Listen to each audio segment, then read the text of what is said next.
My career sucks. Sex just isn't the same. What's my purpose? Where did this fat come from? My relationship is killing me. I'll never be happy. My debt is piling up. I'll never find love. Why can't I be like other gay guys?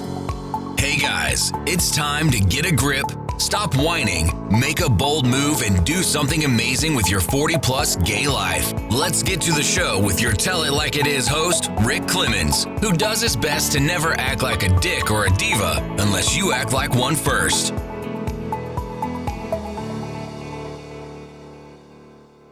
Hey guys, welcome to another episode of 40 Plus Gay Men Gay Talk. And we've been having some pretty cool guests lately, right? Some people that have been challenging you in your belief systems and everything, talking about what silly, stupid human tricks us gay men do, as well as, hey, we just got done with Pride last month, and we had a female on who talked about bisexuality and the intersectionality that we have as gay men with bisexual beings. And I'm really looking forward to this conversation because sometimes we get so caught up in our stuff that we as men fight it. We don't talk about those things that we need to, about self-regulation and finding a way to be in safer spaces around porn, our addictions, our traumas, all of those sort of things. And a lot of times we may not talk about it because talking about it with another guy can be a little uncomfortable because there comes the little ugly masculinity stuff, right? Well, what I want you to be ready for, and buckle up, buttercups, because here we go, is we have a lovely lady joining us who, the best way to describe it, she has this intersectionality of like trauma, compassion, loves talking about sexuality, loves helping men unpack their stuff from the patriarchal culture, and helps us move from that dangerous, scary space and closing ourselves off emotionally. Her name is Fran Frye. She is a mental health advocate as well as somebody who is a sex educator, a counselor, all those good things. And I just have to say, she's pretty hot. I'm looking at her right now. I'm going, she's a hot looking woman. Okay. So thank you. I just so glad you're here, Fran. And I can't wait to see where we go in unpacking this, because this has to be a passion of yours. Otherwise you wouldn't be there. Right. 100%. Thank you for having me. Thanks for the introduction. So why is this a passion for you? I'm curious because I know why I got into this work. I'm finally like, hey, I have to do this. I love being who I am in the LGBTQ space as a coach, but there was some like sparks that got me going. So what was the spark for you, Fran? Sure. I think ultimately I love supporting and helping people. I find people to be very interesting and have, since the moment I probably can mimic people, I really loved learning about people. So that's probably where it started. And ultimately, I would say I'm a rape survivor turned advocate. And that has really been the lightning bolt or the light bulb that's gone off for me, that the hurt.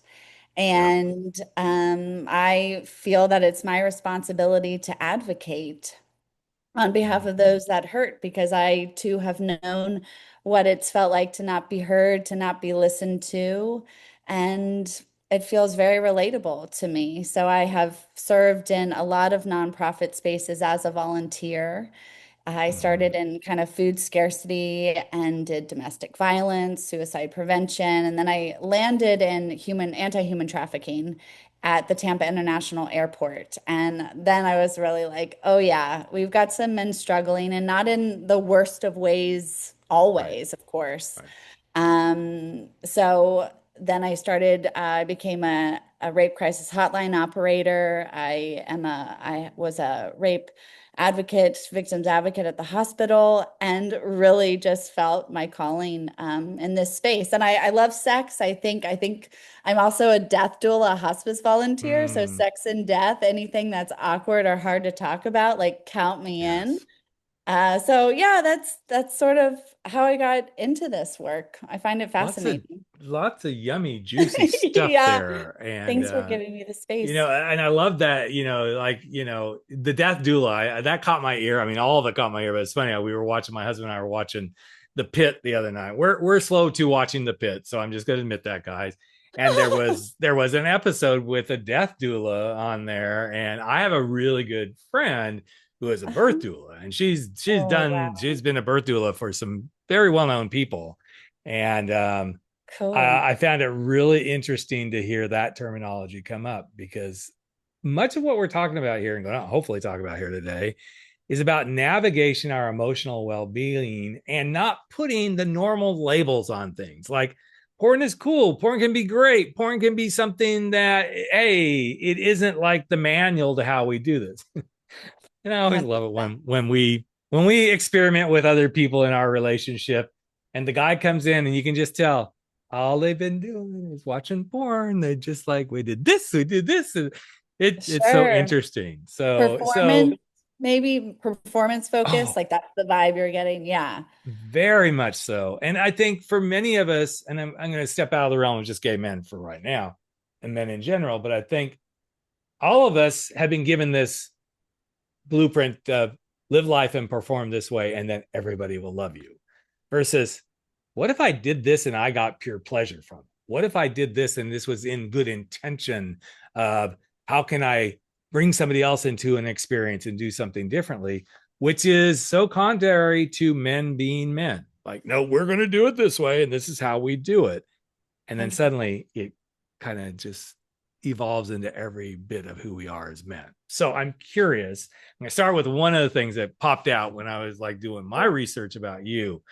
I love your comment in some of your stuff about porn being an idea. And I would love to like explore that with you, since I kind of already went there. What does that mean to you? Porn is an idea. Yeah. So I like to think of that versus instruction. Mm-hmm. So porn is not telling you exactly what to do. It's not showing you the lead up. It's not showing you the kissing part always necessarily. Mm-hmm. It's not showing you the aftercare. It's not showing you the messy middles, the laughter, all the good stuff. Right. It's not showing you that. So if you are relying on porn to show you what it's like to have sex and intimacy with a person or persons, Yep. you are missing out on a lot of the nuance Mm-hmm. that sex really has to offer when you are uh, in a room with somebody. It is, and it's so interesting that the simplest little thing. And I have a really good friend, Court Vox, who is a erotic coach, Cool. does I'll write amazing that. work with Let me rephrase that. GBT men, GBTQ men. I always throw the L in, and it's like, no, he doesn't really do work. He does do work with women. This is interesting, but it's not the focus. Interesting. And Uh-huh. and we've had numerous conversations about this stuff. About, are you really in the room when you're having sex? Are you really in the moment when you're having sex? And it's been, my husband went through his a long weekend with Court earlier this year. I went through it last year, Hmm. and it was, I don't know, a couple of months ago. We're laying in bed, and our frequency of sexual energy is not what it used to be, and we're okay with that, and we address it and we talk about it. And I remember just touching him, Hmm. and I said, that really turned me on to touch you. And it was almost like there was this energy in the room that shifted. It wasn't a sexual touch, it was a touch. And Hmm. I think too often, back to your point of porn is, it's not a manual, it is not an instruction manual. It's very much come in, the scene, the clothes come off, oh yeah, baby, all this stuff.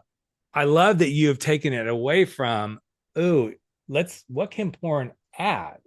What can porn inform, but not be, here's the guidebook and the guideposts? Why was that important to you to start to call that out when you're working with men in your world?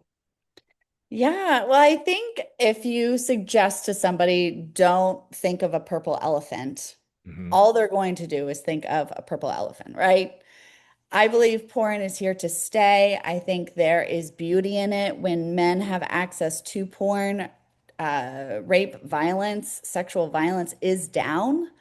Mm-hmm. So to tell me that it's not helpful, I think would be very wrong. I think it can very much support men. I think there are some men who have trouble connecting with women, and it offers a great way to experience their sexuality. I Mm-hmm. think in the LGBTQIA plus communities, there is a lot of folks that they can representation in Mm-hmm. porn that they couldn't see in their own communities because Yeah. of the stigmas. So there is positives to porn, and I don't want to discourage it. And then there are those folks who are using porn as a way of regulation. Mm. And I kind of getting back to one of your comments about in bed, there are so many men and men who I've slept with, men who I've worked with, who don't know what they want. They don't know how to feel what it is that they want in bed. And I often refer to the analogy of like on the airplane, when they ask you to put on your mask, your own oxygen mask before helping others. That's how we have to be with our sex life. We have to put Mm-hmm. on our own oxygen mask before we help. We, are with others. Yeah. So porn is idea. It's not instruction. I think porn can certainly take away a lot from sex if we use it in the way of instruction. Penises are not as big as they are in porn in everyday life. People's clitorises are not as Right. blurred and beautiful as they look in porn. I mean, it's like Hollywood. Yep. And we certainly have developed a long list of inadequacies if we let Hollywood tell us how we should look and feel. So, I always say to my gay men that I'm working with, especially the guys that I work with that are just coming out of the closet. So I work with a uh, lot, and everybody knows this. I mean, I work with a lot of guys that are late in life coming out, right? And amazing. of course, they jump into the whole, okay, well, online app world. I'm like, okay, yeah, I want you to. I want you to go experience that because boy, there's a whole manual of being online in the hookup app world and all this sort of stuff. But I also love saying, just remember this. The penis will never be as big as the picture they share with you most of the time. It Yes. is never going to be that big. They find just the right angle. I'm raising my hand here, boys. This is the right angle. No, I'm not going to deny.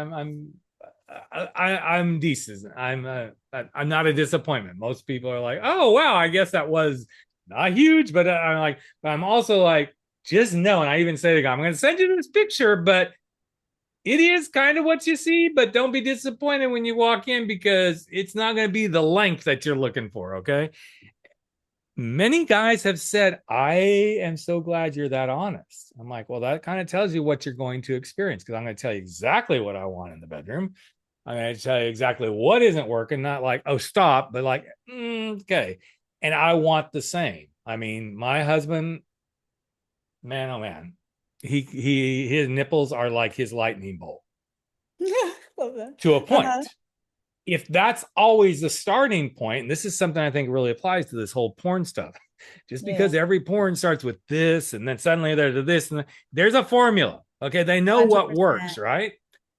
But once the formula no longer works, it no longer works. And I have learned I can't always be stimulate nipples with my husband because I used to do that a lot.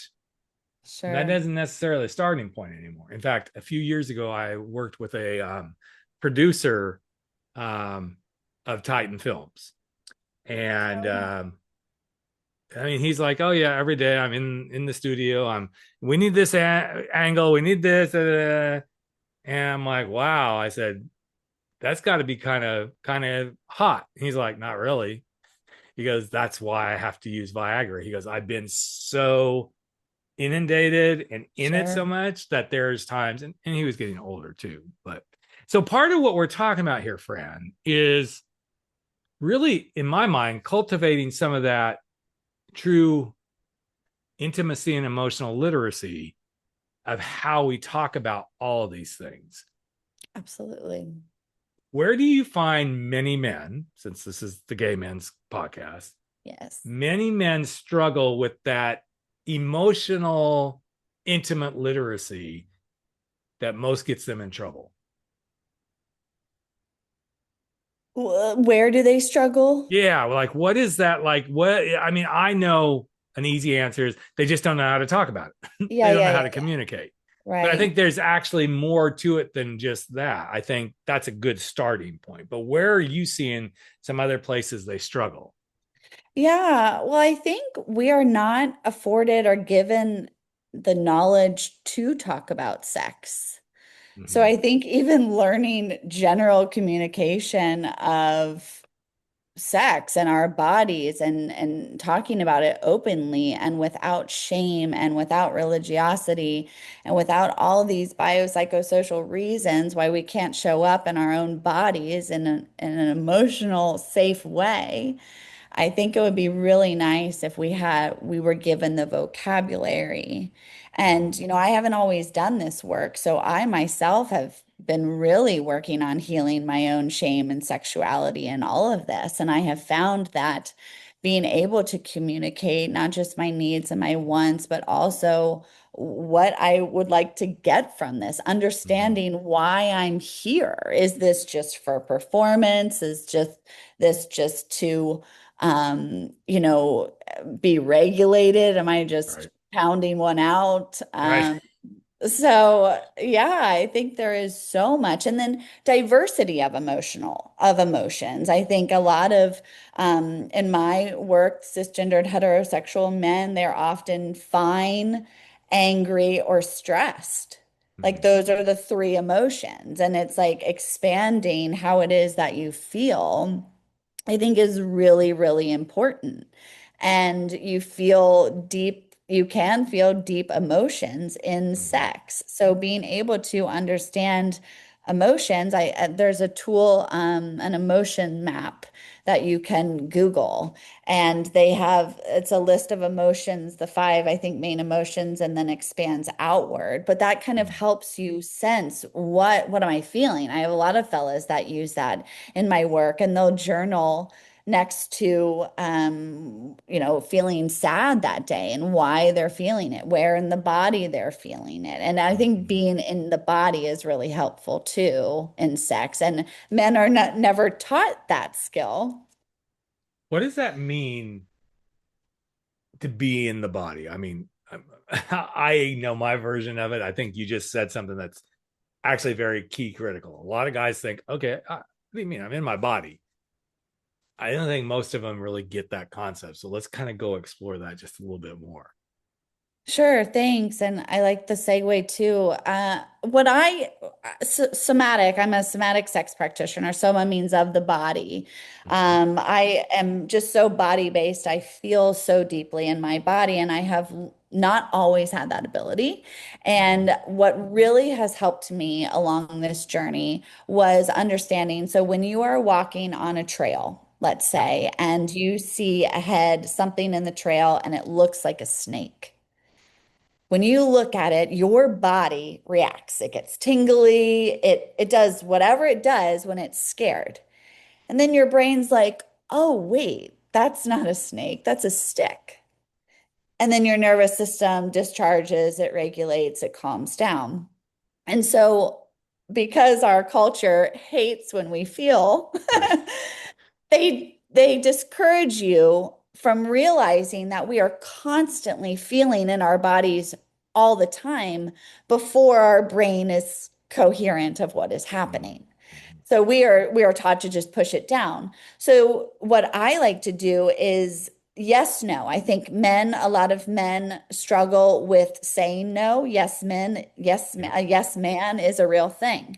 So how you can kind of understand this is if you pendulate between yes, no, you feel in your body. So if you said yes to something when somebody asked you, do you want to go to this event? And you're like, yes. And it's like a thing you love and you feel it, you feel happy. But let's say the next time you're invited to something and it's a baby shower, and that's like the last thing you want to go to, and you said yes, you would feel different, right? Yep. You would feel like if you really sat in it and let yourself, you'd be like, okay. So we are constantly having to take that pause and Mhm. say, is this a snake or a stick? Yep. And why is it a snake or a stick? Because you have to understand, is this an old wound? If it's hysterical, it's historical. This is really good So, stuff because it's that snake or stick thing that's so easy to comprehend. Actually, I was laughing in myself as you were bringing up the whole like snake down the road. My husband and I were out. There's a beautiful beach bluff trail that we go walk on a lot. And it's probably been cool. a month ago, I guess we went out there and we're walking along, and all of a sudden I see some people taking pictures of something. And that's usually a sign like, oh, there's a snake, right? And I Yeah. can't stand snakes. My husband can't stand snakes. Well, this was not exactly what we thought it was. It's actually a little bobcat. And he Oh. or she, don't know, I didn't get close enough to like, let's see what the genitalia is, was walking along the trail. Obviously, it wasn't aggressive because it was letting people pass by. Uh-huh. We were on the quote trail that it was over by the cliff closer to the ocean. And you could just kind of tell it was coming. So get past that, take a lot of pictures and everything. And then to the snake, we come around the trail and suddenly we're walking along. I'm like, oh, stop. And my husband's like, what? And I'm like, and of course, the whole snake thing. And it was a snake. It was a snake. So as you were doing this, I'm like, oh, she's just like putting me through this all over again. Like, You here we know are. the feeling. Yes, but in our sexual world, there are snakes and sticks, and I'm not talking about penises, guys. There are snakes and sticks that come up, and we don't 100%. know how to discern, so to speak. The body reacts based on this, right? And one of the biggest snakes and sticks in my mind right now for gay men is the online app hookup world. It can be the snake that can either get you excited, get you a little scared or something, or it can be the stick that can calm you down, but we don't learn to discern, and we just become swipe right, swipe, whatever. And okay, just do this. As soon as you said the part about no, Fran, I was like, thank God she went there too, because this ability to go, is that a snake? Is that a stick? Ask the question, do I want to do this? Do I not want to do this? Yes or no? And I think that was a beautiful piece of here's the laying it out, and here's the other thing that follows it, because too often when it comes to sexual stuff, none of us know how to say no. 100%. I'm sure you feel that deeply as a rape survivor. It is parallel, because I believe, why would men know what no feels like in their body when they're told it, when their no's aren't respected? Mm-hmm. Mm-hmm. How would men ever know that? Because we don't care about men at all. Push through, do what you're told. Yes, man, show up, work hard. Yep. There's no forgiveness. So why on earth would you understand how to say no? And then especially in a sexual environment, and the expectations, the shame, the hypersexuality involved in the gay community. And this is not, where I spend a ton of my time. So if I speak out of line, or I've not said something relatable about the gay communities, please let me know. Well, I think here's the interesting thing about what you just said. Hypersexuality is a construct that socially has been allowed to become, this is what gay men are. There is a huge amount of the gay culture that is not hypersexual. There are, okay?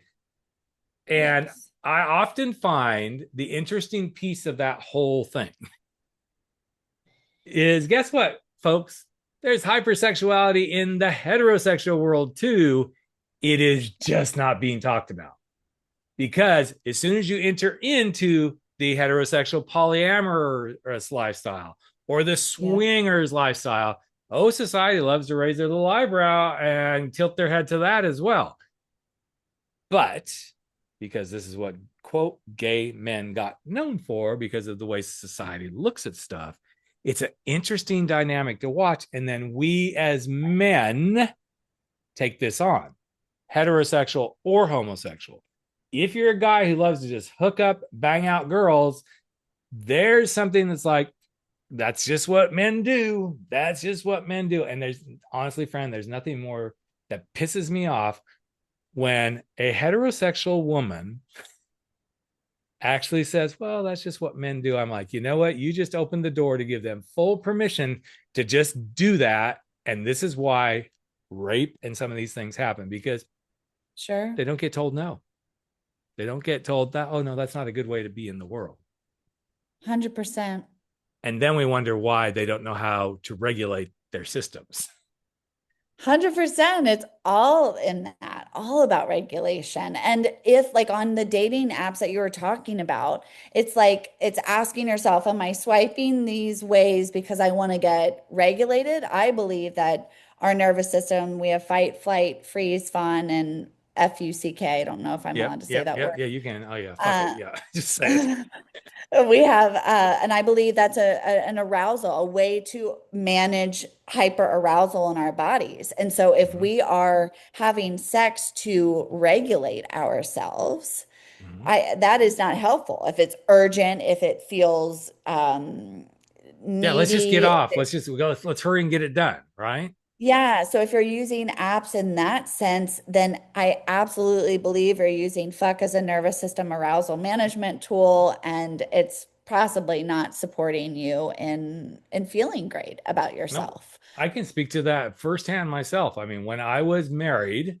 to my ex-wife and hiding in Mhm. the closet, everything was like, let's just fuck. Let's just get it done real quick and get it done. Mhm. It took me years after so the ironic thing, some guys have heard me talk about this. After I did come out of the closet, I didn't Mhm. know what to do with myself because now I could be with guys. I didn't have to hurry up and do it. I didn't have Sure. to carry the shame. None of that existed, right? And I didn't know Mhm. how to manage it until I started going, okay, well, let's start to talk through this, Rick. What's going on? What are you fighting, right? What is this flight sense you're feeling like? Okay, every time I go into a sexual situation, it's like, let's just get it done. Let's just fuck and then fight. Let's go. Bomb. God. There So came a point, relatable. interestingly enough, to, part of something I read in your stuff was some of this contributed to me literally freezing up in sexual situations, because the old way of doing this was let's just hurry and get it done. But when suddenly somebody was like, let's just be intimate, let's enjoy, I would freeze up. I My bet. system was going, I don't know how to do this. And it's not I bet. uncommon to see this in our, I believe, in our world as gay men, for sure.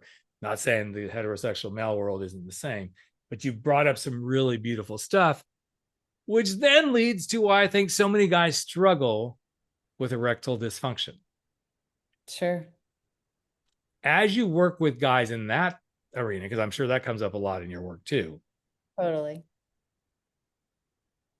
wouldn't you say, and I'm going to honor the medical side of this, wouldn't you say that a lot of times the erectile dysfunction piece is more psychosomatic than anything?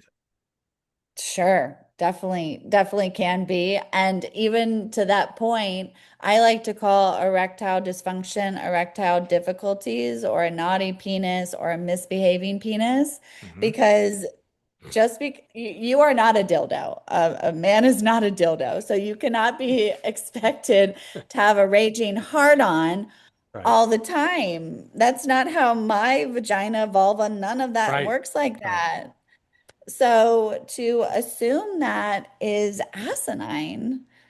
Um, It's a huge assumption. It really is. I'm laughing because it's been a while back, but we were chatting with some young guy that we're like, okay, yeah, let's go have a little threesome. And there, he's like, I just want you to be my dildo. And I'm like, okay, that just ruined the whole thing for me. I'm like, Turned you if you off. need a dildo, go buy one, because Papa Bear is not going to be your dildo. That's just the way it is. Right. And I'll was enjoy that the pressure? experience. Huh? Yeah. What did that Yeah. feel like for you? Oh, like okay, well, he just wants me to perform. He just wanted to like just let me Ah, bottom out in him and like cool. And I'm like, you can do that yourself. Or you can find somebody that's what they're into. That's not really what I'm into. I mean, I'm not a prude. I'm not like I'm open to lots of sexual experience. Okay. But when it's Yeah, of always just pound me, just pound me, just pound me, I'm like, I feel like I'm talking to, course. I feel like I'm talking to quote unquote, not trying to give heterosexual guys a bad name, but I feel like I'm talking to bros in a bar. I just want to go get a pussy. Okay. Wow. And you wonder why you can't. There we are, guys. Definitely. Yeah. Definitely. Yeah. As you have navigated through this, why is that over, I don't want to say overbearing, but that just desire so alive in you, like, I want to do this work with men are so much your central passion point to the work you do. Yeah. I guess I have always been athletic. Okay. And so I always competed with the boys up until Mm, probably high school. And I really love sports and having fun and playing. And I relate, I think, a lot to men. I have ADHD, which certainly I've related to my dad with over the years, mm-hmm. who has it. So I've kind of mimicked him in a way or watched how his comes across and also I really have deep, immense compassion for men. I think it would be very hard to be a man. I think with the biggest suicide age group being 85-year-old men, I think that is Mm, heartbreaking. yep. Um, like gut-wrenching to me. So if I, over these years, I've been at the hands of misbehaving men, whether it was a track coach or a dad who kids babysat. If men are misbehaving like this, I have to assume it's a regulation problem. Sure. I can't imagine that all these people are monsters. Right. And so, yeah, it just feels very relatable, and I f- I like a good underdog. So Mm. if things aren't expected of somebody, I like to show them that they can meet those expectations for themselves and even higher than the other person. So, But don't you think, Fran, that a lot of this, I'm going to kind of come back to some reactivity stuff that you is in part of the work that you do. I think many of us as men, and I see this in women to some degree, mhm. but so many of us men, we either stand in the fight, the flight, the freeze, your words, the fawn or the fuck mode, that we don't know how to do this. And until we start to realize these are how we regulate, not even just sex, these are how we regulate a lot of things. I'm going to fight for that promotion. I'm going to run, quote run, not going to let him see me run, so to speak, but I'm going to take flight away from something Yep. that makes me feel uncomfortable, right? We freeze. I talked about that. Yeah. Or like, let's just fuck, right? Now the fawn one is an interesting one to me. I think I kind of know where that is, but help me kind of talk me through these five things that you talk about as the sexual reactivity in the nervous system, because I think this will help my listeners really start to see themselves in different ways. So let's start with fight. We kind of know what that is, right? You're Yeah. knocking it out. Yeah. And when I had fight, flight, freeze, I think I had a lot of, and being on the rape crisis hotline, and I think the majority of the men who called or were victims were gay. Mm-hmm. So I think there is a lot of freeze Yes. that goes on in sex when our body just kind of, these are nervous system arousal management ways. So Mm-hmm. it's not always a trauma response necessarily. Right. You could freeze up, in an interview, and that's just your nervous system protecting you from a high arousal state, and it's kind of bringing you back to your equilibrium. So fight is, you get mad and angry. Flight, you dip. I am good for that. I love a good dip. Like if an Mm-hmm. elevator is about to close and something's weird in it, woo, I am fast out of that elevator because I'm out. Um, So Flight, you fight, wouldn't have flight. wanted to been stuck with me in the top of a, I don't know, 60 some tall skyscraper in Hong Kong when I was stuck in the elevator for an No, hour or so. no, Rick, not at all. Just thought I'd, attack your little nervous system with that one. So there we go. Right, I'm sweating already. Um, and then freeze, that is a survivorship thing too. Uh-huh. A lot of the fellas, when they would come into the rape, the sane room, the survivor room, they would be so disappointed with themselves that they froze. They didn't fight back. They didn't do anything. And it's like your body was protecting you, it was doing the Right. best it could with what it knows how to do. So when there are big traumas, your body's going to react pretty organically. Yep. However, you have the ability to manage these high arousal states in everyday life, in sex, in relationships, when you're out in your car. I really think it's about that pause. Yep. When you feel something in your body, you see that snake, you pause. Is this a snake or a stick? And you Right. have to have that pause because if you don't, your nervous system is going to Mm-hmm. react just like me bolting out of that elevator. Yeah. But I'm not And I think that necessarily I think proud that of freeze that, is so you know? important, because so I work with speakers. I coach speakers in their speaking careers too. Amazing.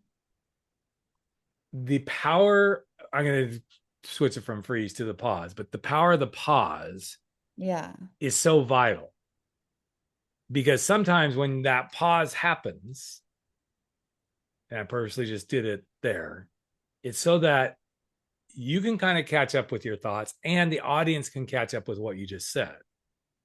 If you and I just kept going, if there wasn't any break in between, okay, so then I ask this and you immediately jump in. And then I say this. And then there's times when I'm on the podcast, I'm like, can we just get the fuck done? Not because the guest is bad. I'm just kind of like, I'm hungry. I really Yeah. wanted something to eat. Oh, I'm sure. there. But it's such an interesting regulatory response that's built in us as humans. That Totally. freeze, that pause is part of what helps us decision make, number one. If we are always just making decisions, and I have people in my world that just decide, and then they're like, hey, everything's fucked up in my life. I'm like, yeah, because you're making decisions like you're changing, not even making decisions like you're changing underwear. You're going through a whole 12 pack of underwear in a day because of all the decisions you made. Okay. But I think it's a really important piece. So now let's go to the fawn. I'm curious about the fawn piece of this. What is that in your mind? Sure. I definitely do this. I think people pleasers probably tend to be like Mm-hmm. this. I think people pleasers were once parent pleasers. So fawning would just kind of being like coy about it or no, don't worry about it. It's, trying to make everything okay. Yeah. Yeah. I've seen And that that can happen happen. in sex too. Oh, cars. That's where exactly where I was going to Yeah, go. yeah, I've yeah. I've Right. I've been there myself. I've seen it kind of kill the moment in certain senses when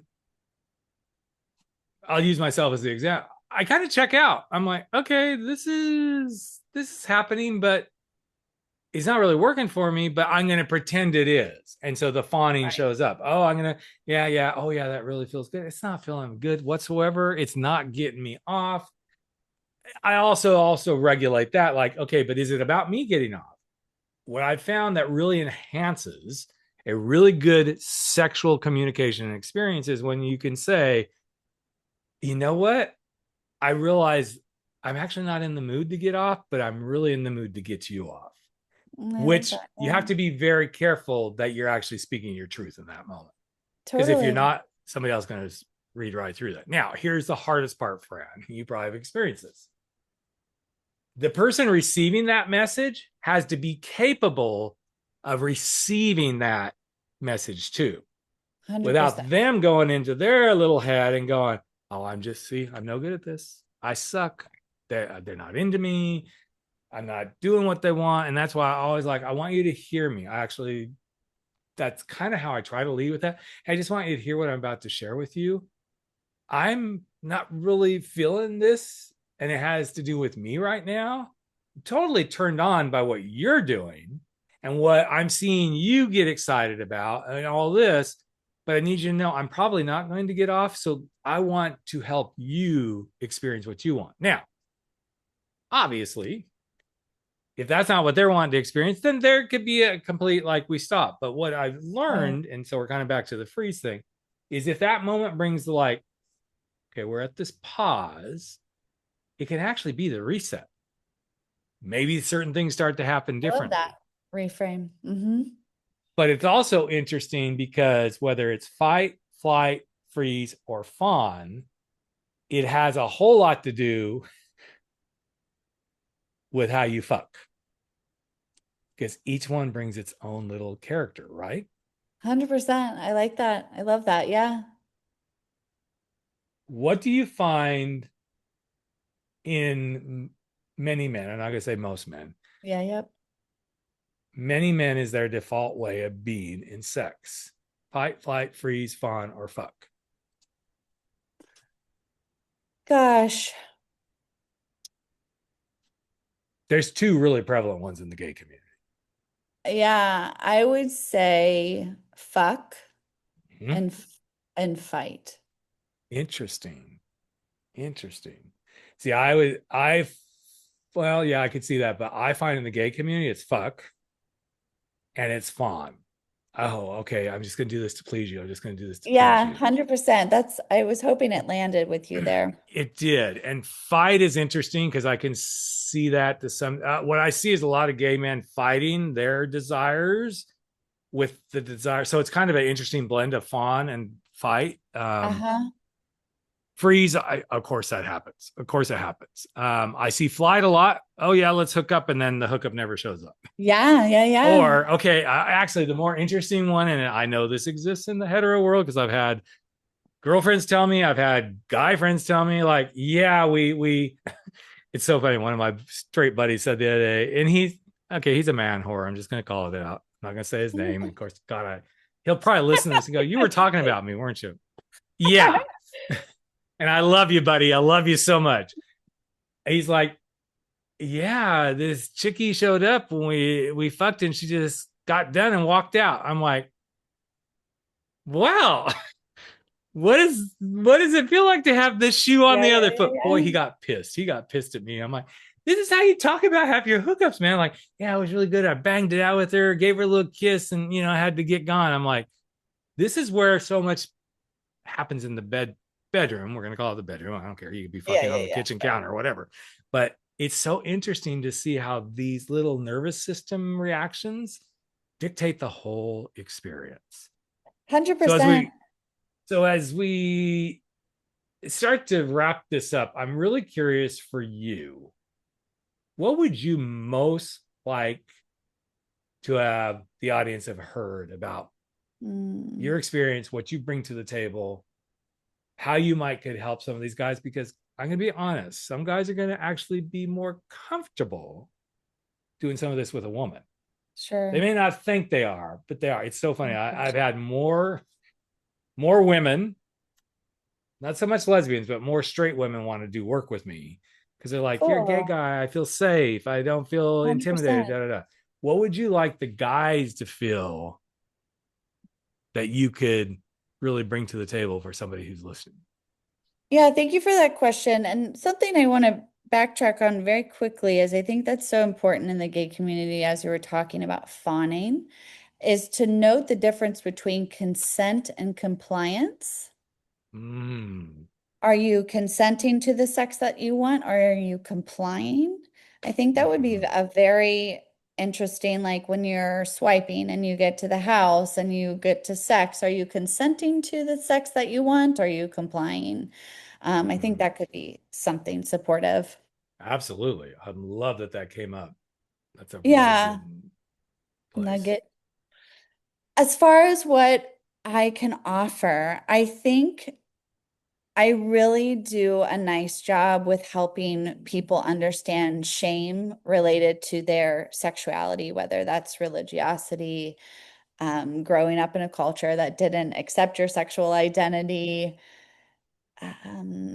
shame around how your penis behaves, a naughty penis. I work with a lot of men who have experienced sexual abuse as children, and they are very quiet about that. So I think shame, if someone has deep shame that they've been carrying for a long time, I like to help my clients carry that alongside them for sure. It's such a fascinating piece of the puzzle, and I've had other guests that talk about this, but this is the consistent thing, gay, straight, whatever. There's such a level of shame around conversations like what you and I have just had. Yeah. That I honestly believe in my heart of hearts, if we could rectify the shame around sex, Yes. anything sexual oriented, including porn and whether you like men or women or whatever, the planet would be such a different space. 100%. Because at the core, that shame enters every other space of your life. You're right. And I want to say to you, I feel an honor and recognize you as a rape survivor to be able to Thank you. be able to articulate that. I've worked with a lot of people in that space, not as a coach. Well, kind of. It comes up every once in a while. But I know the work you've had to have done to be able to say, yes, this happened. And I want to do this work. Because if you stayed in your own shame around that, which I'm sure at some point you probably did to some degree. Heavily. Most of us did. I was not raped, but I was sexually awakened at a very young age. And I didn't really talk about it for a while. And then one day in college, I did. And it just came out of my mouth. I'm like, oh, okay, cool. We are there. It made the room very uncomfortable, but it was also made a lot in the room like, okay, wow, we're really talking now, right? So I want to acknowledge you, Fran, for just being totally candid to be part of those conversations, because it shows your own ability to hold shame, be with it, analyze it. You've shared a lot about how you brought different pieces of this into your own world and to be with it. So guys, you'd be really lucky in my opinion. And I know Fran and I just met other than the pre-work we both did, but I feel like there's some beauty here to considering like, hey, if this is a struggle and you're like, oh, I want to work with a gay guy on this or a heterosexual guy, sometimes finding that woman that is that different heartbeat, so to speak. Nice. Mm-hmm. Can be a really powerful thing. Thank you so much. Very sweet. If somebody wanted to reach out to you real quick, give a shout out of what's the best way for them to, I know you're on Instagram and YouTube. You got some pretty good stuff out there on YouTube, but where's the best place for guys to find you? Thank you so much for the opportunity to share this. It's Fran Frye, FranFrye.com. And there are programs there to help support people at every stage. And I offer a 20-minute complimentary session to get to know one another best. And we go from there. So that would be great. All right, guys, there you go. You heard it. She's got something to offer you. If it feels right, just make sure you allow yourself and give yourself the permission to step into that space where you get to own your regulation of how you feel about sex, shame, all that beautiful stuff. And I'm just very privileged to have had this conversation. So me too. Thank you again, thank you, Rick. Thank you. And guys, next week we got a young writer coming on for the show, and well, he's going to talk about some inconvenient truths that we often don't address in queer life. So his name is Colin Belcourt, and I'm looking forward to having him. Go out, have a great week, guys. Thank you for being listeners. Never forget to stop going out unapologetically, being you. No fears, no excuses, no apologies. Take care and have a great week, everyone. Bye-bye. Bye.